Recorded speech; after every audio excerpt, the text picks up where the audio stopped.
আসসালামু আলাইকুম। ওয়ালাইকুম আসসালাম। ভালো আছেন ভাই? এই তো আলহামদুলিল্লাহ। আপনি ভালো আছেন? আলহামদুলিল্লাহ ভালো আছি। আমি আপনাকে একটা প্রশ্ন করতে চাইছিলাম। হ্যাঁ, করেন। এই যে আপনি অফিস আদালতে কাজ করেন বইসা, ওটারে কি বলে? এটা তো পারলাম না। মানে যেটা বইসা কাজ করেন ওটারে কি বলে? চেয়ার। চেয়ার বাংলা শব্দ না ইংলিশ শব্দ? এটাও জানি না। চেয়ার ইংলিশ শব্দ। এটার বাংলা কি জানেন?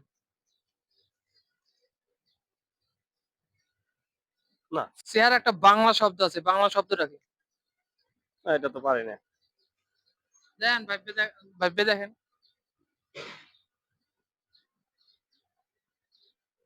সম্ভব না। পারলেন না? না। তো দর্শক আপনাদের যদি জানা থাকে চেয়ারের বাংলা শব্দ কি? কমেন্টে জানাই যাবেন।